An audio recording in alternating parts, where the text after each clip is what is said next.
Alright, today we're going to be looking at systems of equations. Reminder, systems means more than one statement, and obviously we're dealing with equations now, not inequalities. We're going to learn several methods this unit. The first method is going to be graphing. First we're going to look at some key terms that we've been focusing on a lot. The first one, what does it mean to be a solution?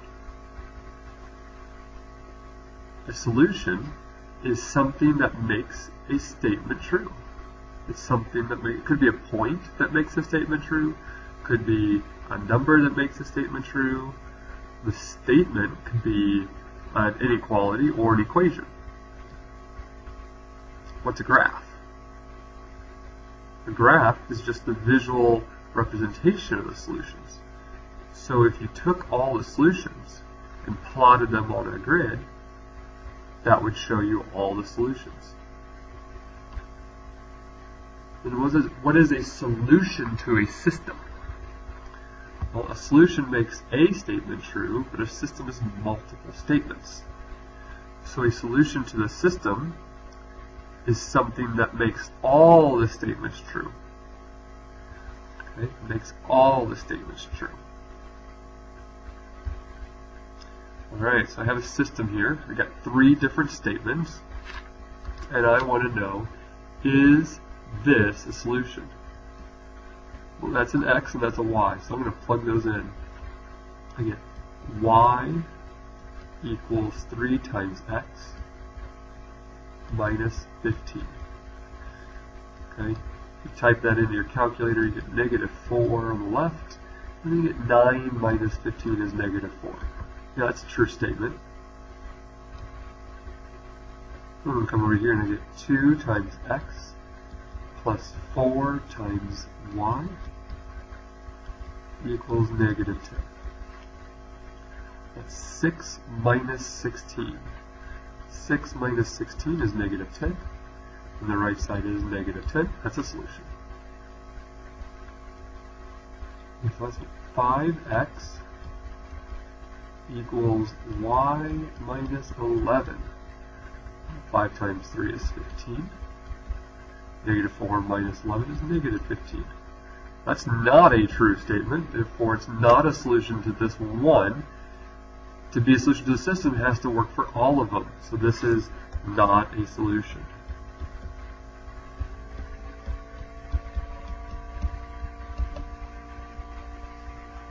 Okay. Specifically, the point 3, negative 4 is not a solution, the one we tested. Alright. Just like last unit when we had to solve our inequalities by graphing the systems, we're going to start by solving the systems of equations by graphing. So we'll take this first guy. Okay, and we're going to get into y equals mx plus b form. We're going to do that by adding x to both sides. And I'll get y equals x minus 7. So my y-intercept is negative 7, and my slope is 1 over 1. And when you do this, plot as many points as you possibly can. You don't want to just do a couple and try to make it look straight or anything like that. You want to do as many as you possibly can. Okay, and then go backwards as well. Now, a lot of questions I get, is this a solid or a dotted line? Well, it's an equation, so it's got to be a solid line. I even get some people who ask me, which way do I shade? Well, it's an equation. There is no shading, right? Inequalities tell us where to shade. We just have a line, that's it. Okay, now we're going to look at this guy. We're going to subtract x from both sides.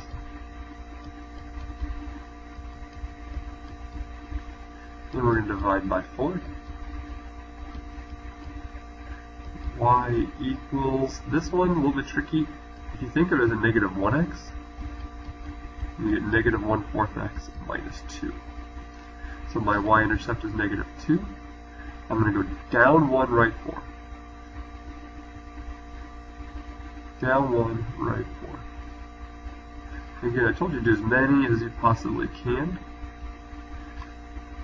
And draw the line.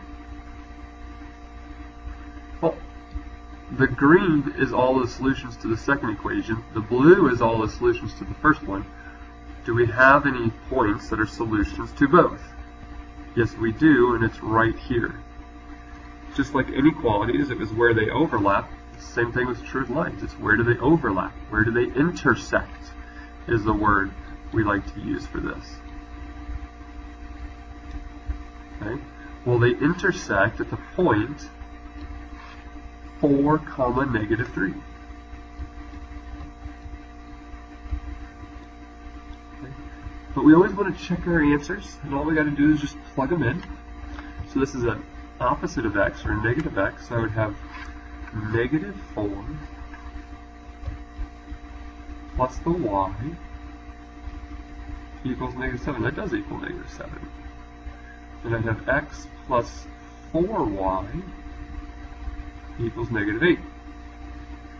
And that's 4 minus 12. That's -8. So I got the right answer. So then you're going to want to circle the answer. So these are this is the point that makes both of these true. And I know it makes them both true because I looked where the two graphs intersected. I got another one. Same thing, we're just going to solve by graphing. To do that, we're going to distribute. Get -1/3 x minus 1 minus 1. -1/3 x minus 2. Okay. And then over here, I'm going to subtract x. I'll do it in a different color. Subtract x from both sides. Divide by 3. Y equals, remember we can make this a -1x, so it's a -1/3 x minus 2. I'm going to graph both of them, but what you might notice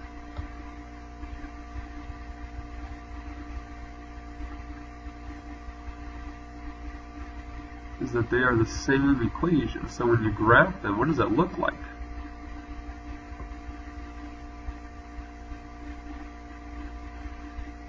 Here's the blue line, and the green line is in the exact same place. Well, we said we were looking for solutions that they have in common, right? What points do they have in common? All of these points, right? How many points is that? Is that just 1, 2, 3, 4, 5, 6? Is that just 7 points? No, it's infinitely many.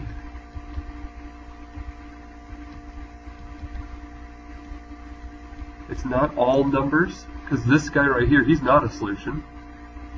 But this point right here, that's a solution. That's a solution. That's a solution. Anywhere on these lines are going to be solutions. There's infinitely many solutions. Not every point, but a whole bunch. Okay, and if you want to check it, pick a point. We'll go with 9, -5. Right? If we just wanted to check 9, -5, I'm going to plug into the very original. So -5 equals -1/3. Oops, not x. Our x is 9. So we got x plus 3 minus 1. This would be 12. -1/3 times 12 is -4 minus 1. That's -5 equals -5. We'll come to this guy. Our x is 9 plus 3 times y equals -6. This is 9 minus 15 equals -6. And that's -6 equals -6. So that one works, that one works. If I wanted to check one more, it'd be good. But here we saw we had the same exact line, so they touched each other an infinite amount of times, so there's infinitely many solutions.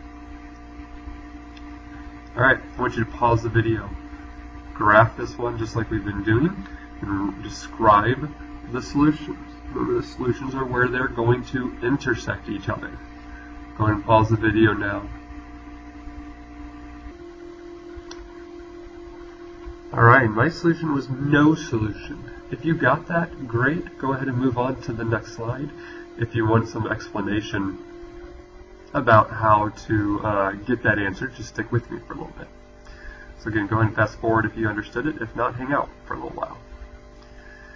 The biggest thing is you have to be able to graph or solve for each line accurately. So I subtracted 4x divided by -6, and this was my answer.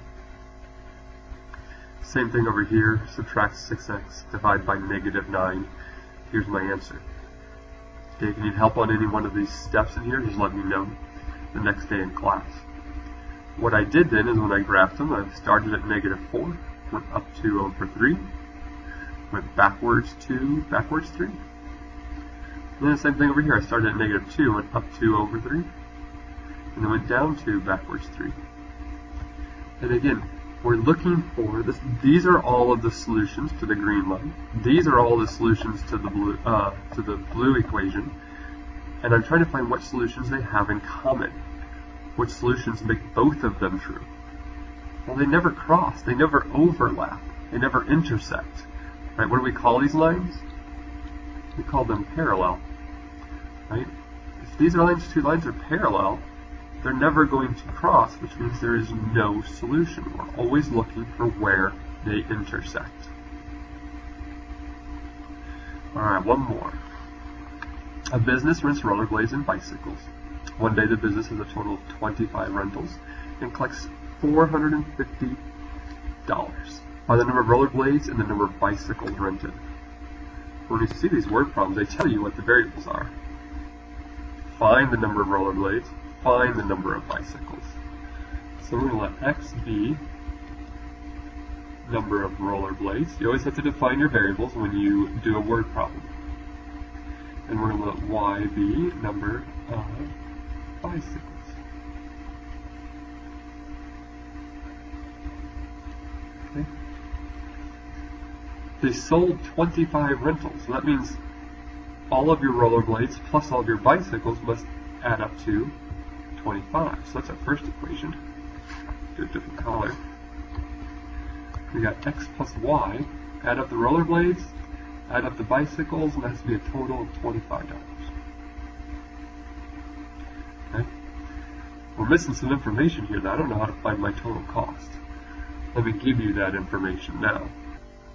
Right? I can't find my total cost unless I know how much it costs to rent a rollerblade and it costs to rent a bicycle. So I'm just going to, like I said, I'm just going to tell you that information right now. It's going to cost $15 a day per day for skates, and it's going to cost $30 per day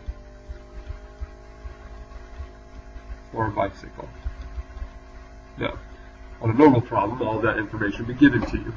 I just wanted to kind of narrow down what we needed. If we're talking about cost, we got to know what the cost is.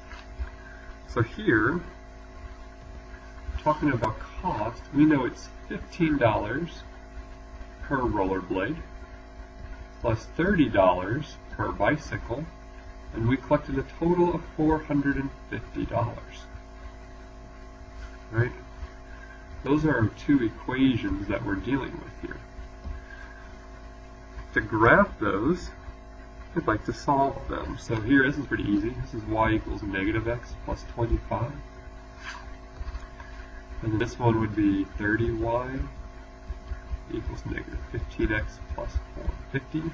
Well, divide everything by 30. You get y equals -1/2 x plus, what would this be? 450 divided by 30. So it'd be 15. Okay. So I've got y-intercepts of 25 and 15. And we want to make this rollerblades. And these are bicycles. Right, it's always good to label My y-intercept is always goes up to 25, 15. Maybe I can count by 5. So let's see, 5, 10, 15, 20, 25. And then, since these are counting by 5s, we'll go ahead and count these by 5s.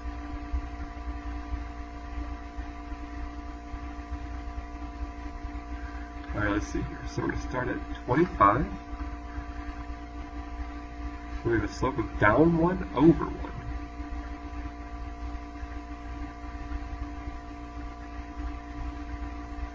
Okay, here's my line.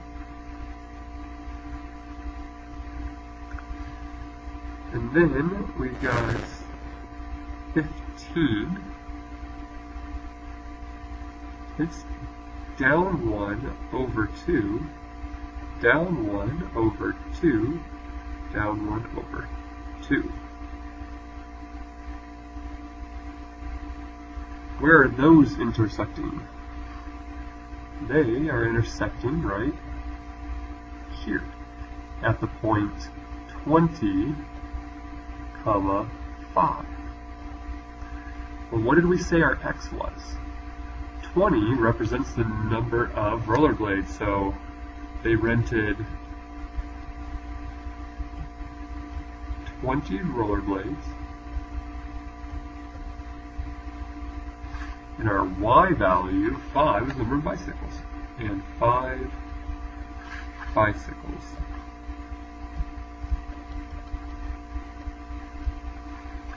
And that's our answer. Remember, if somebody asks us a question like, how much did people rent? Don't say 20, 5. Tell them they rented 25 rollerblades and 5 bicycles that day. Alright. Next is our summary page. I want you to think about these. It's probably good to jot them down. Maybe if you start a journal for the unit, maybe one sheet of paper and you just use it every single lesson for this unit. Maybe you put it on the back of your notes or on the side of your notes or something. But think through these because we would like to have some discussion over these next class.